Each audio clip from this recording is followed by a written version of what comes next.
오늘 사랑받고 사랑하는 삶이라는 제목으로 주신 말씀 전하겠습니다. 팬데믹 이후로는 사라졌는데 그 전에는 학교에서 아주 저렴한 비용에 이스라엘로 성지순례를 보내주는 프로그램이 있었습니다. 비행기 값을 제외하고 거의 무료였던 것으로 기억하고 있는데요. 이런 좋은 기회를 놓치고 싶지 않아서 그래서 지원하려고 했는데 자격 조건이 30살 이하였습니다. 갑자기 생겨난 조건이었는데 이스라엘에서 성지순례를 하다 보면 상당히 많이 걸어야 했기 때문에 30살 이상은 받지 않는다라는 것이었습니다.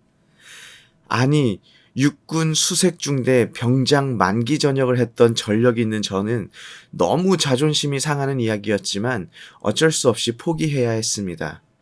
후에 성지순례를 다녀왔던 친한 동생의 이야기를 듣는 것으로 만족해야 했습니다. 그 이야기 중에 참으로 인상적이었던 것은 친한 동생이 그룹과 함께 한 유대인 가정에 방문했었다고 합니다. 그날이 유대인들에게는 안식일이었는데 동생의 일행 중에 한 사람이 화장실을 들어가서 화장실을 사용하고 나오면서 실수로 화장실 불을 끄는 그런 일을 저질러 버렸다고 합니다. 이것이 무슨 말이냐면은 안식일에 전등 스위치를 켜고 끄는 것은 일을 하는 것에 해당되기 때문에 하면은 안 되는 것이지요. 그래서 금요일 밤에 미리 전등 스위치를 다 켜놓고 잔다고 합니다. 동생의 일행이 다시 스위치를 켜주지 않았다면은 그 집주인은 안식일이 끝날 때까지 화장실을 불도 안 켜고 사용하게 되는 것입니다. 그리고 안식일에는 호텔이나 가게 같은 곳에서 현금으로 결제를 하지 않는다고 합니다. 안식일에 돈으로 무엇을 사고 파는 것은 일에 해당되기 때문에 그렇게 하지 않는다라는 것이지요. 그럼 안식일에는 아무것도 사지도 못하고 아무것도 팔지 못하느냐? 또 그거는 아닙니다. 현금 결제는 일이기 때문에 안 되지만 카드 결제는 가능하다고 합니다. 귀에 걸면 귀걸이고 코에 걸면 코걸이식으로 눈 가리고 아웅하면서 율법을 적용하기는 하지만 그래도 율법을 지키겠다라는 그 정신 자체는 칭찬할 만하다고 생각이 됩니다. 그런데 그들이 모르는 것이 하나 있습니다.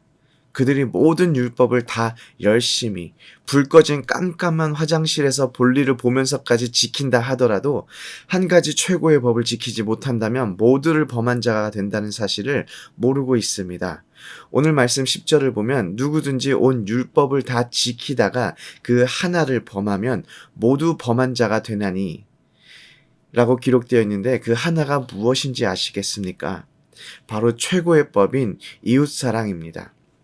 8절에 너희가 만일 성경에 기록된 대로 내 이웃 사랑의 길을 내 몸과 같이 하라 하신 최고의 법을 지키면 잘하는 것이거니와 라고 기록되어 있습니다.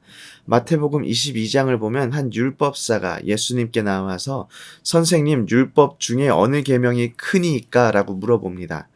그러자 예수님께서는 37절에 내 마음을 다하고 목숨을 다하고 뜻을 다하여 주 너의 하나님을 사랑하라 라고 말씀하시고 또 39절에 내 이웃을 내 자신같이 사랑하라 라고 대답하십니다. 그리고 40절에 이 두 계명은 온 율법과 선지자의 강령이니라 라고 가장 큰 계명은 하나님을 사랑하고 이웃을 사랑하는 것이라고 말씀하십니다.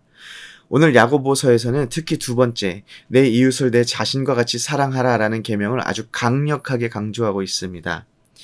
이웃을 자신과 같이 사랑하기 위해서는 두 가지가 있어야 합니다. 우선 자신을 사랑하는 사람이 이웃을 사랑할 수가 있습니다. 이웃을 자기 자신을 사랑하는 것과 같이 사랑해야 하는데 자기 몸을 사랑하지 않는다면, 자기 자신을 사랑하지 않는다면 이웃 역시 사랑할 수가 없는 것입니다. 우리 청년들이 저에게 와서 전도사님 오늘 분위기도 좋은데 커피 한 잔 사주세요라고 조르는데 제가 돈이 있어야 사주죠. 돈이 없으면 커피를 못 사줍니다. 제가 가지고 있지 않은 것은 줄 수가 없습니다. 이와 마찬가지로 자기 자신을 사랑하지 않으면 사랑을 줄 수가 없습니다. 두 번째로 자기 자신만 사랑하고 거기서 끝나면 안 됩니다. 사랑을 흐르게 해야 합니다. 얼마 전에 지인의 집에 방문한 적이 있는데 저희 아내가 화장실을 쓰고 와서 화장실에 들어가서 냄새를 맡아보라는 것입니다. 문득 아니 이게 무슨 소리지? 화장실은 자기가 쓰고 냄새는 왜 내가 맡아야 하지? 내가 뭘 잘못했나? 나한테 왜 그러지? 염려하는 마음과 원망하는 마음을 가지고 화장실에 들어가 봤습니다. 그런데 화장실에 캔들이 켜져 있었는데 그 향이 너무 좋았던 것입니다. 좋은 향을 맡아보라고 저에게 화장실을 가보라는 말이었습니다. 여기서 캔들에 불을 붙이고 뚜껑을 열어 놓아야 그 향이 퍼지게 됩니다. 캔들에 불을 붙이지 않고 뚜껑을 닫아 놓고 있으면 아무도 그 향을 맡을 수가 없습니다. 내 안에 아무리 아름다운 사랑이 있다 하더라도 뚜껑을 닫아 놓은 캔들처럼 그 사랑을 퍼뜨리지 않는다면, 사랑을 흐르게 하지 않는다면 아무 의미가 없습니다. 그런데 한편으로 생각하면 내 이웃을 자신과 같이 사랑하는 것, 이것이 듣기에는 너무나도 좋습니다. 그러나 내 이웃을 자신과 같이 사랑하는 것이 율법이 되어 있다면은 이 사실은 우리에게 너무나 큰 부담 아니겠습니까? 이웃을 사랑할 수도 있고 사랑하지 않을 수도 있는데 사랑하지 않는 것으로 율법을 어긴 범죄한 자가 되어버린다면 참 너무하다라는 생각이 들지 않습니까? 적어도 저는 그런 생각이 듭니다.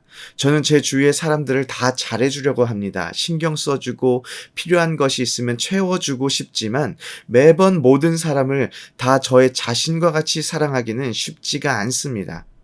사랑하지 못할 때도 많이 있습니다. 그럼 제가 오늘 말씀 10절처럼 모두 범죄한 자가 되는 것입니까? 이웃을 사랑하고 돌아보는 이유와 그 원동력이 율법을 어기면 안 된다라는 두려움이 된다면 그만큼 힘겨운 삶이 어디에 있겠습니까?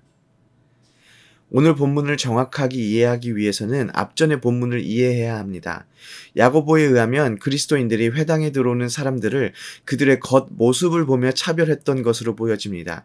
2장 3절을 보면 너희가 아름다운 옷을 입은 자를 눈여겨보고 말하되 여기 좋은 자리에 앉으소서 하고 또 가난한 자에게 말하되 너는 거기 서 있든지 내 발등상 아래 앉으라 하면 이라고 기록되어 있습니다.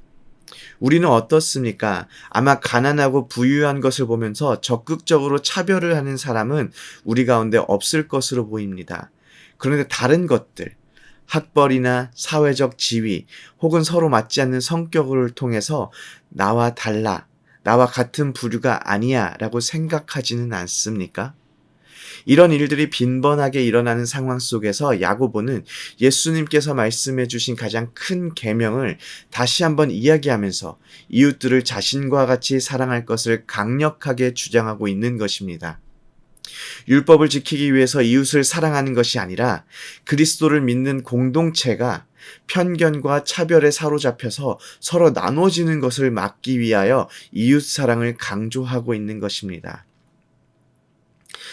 다시 한번 왜 이웃을 사랑해야 하냐고 물어본다면 가장 먼저 우리가 예수 그리스도께 사랑받은 자이기 때문입니다. 죽지 못해서 사는 사람은 있지만 죽기 위해서 사는 사람은 없습니다. 하지만 예수 그리스도는 우리를 위해서 죽기 위해 이 땅에 오셨고 죽기 위해 사셨습니다. 우리를 구원하기 위하여 하나님과 동등됨을 여기지 않으시고 인간으로 이 땅에 오셨습니다. 우리 안에 예수 그리스도의 사랑이 있습니다. 내가 나를 사랑하지 못한다고 하여도 그리스도께서 나를 사랑하십니다. 하나님께서 나를 사랑하십니다. 분에 넘치는 이 사랑을 어떻게 혼자만 가지고 있을 수가 있겠습니까? 이 사랑이 흘러가게 해야 합니다.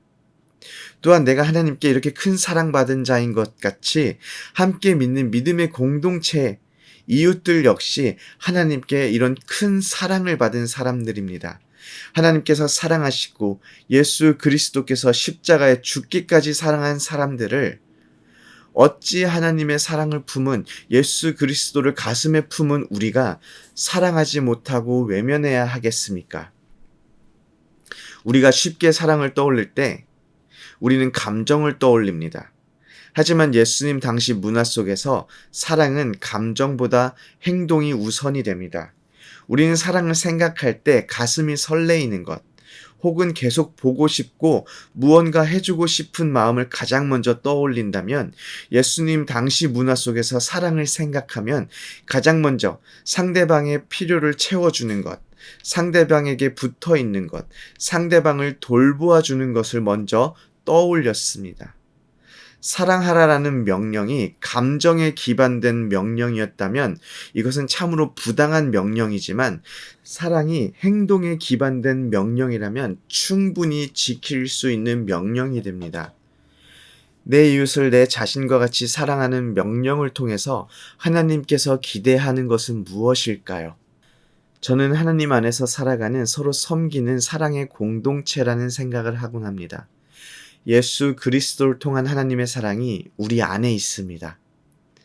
오늘 하나님의 사랑을 흘려보내시며 내가 가지고 있는 사랑을 전하는 하루를 살아내시기를 소원합니다. 아멘.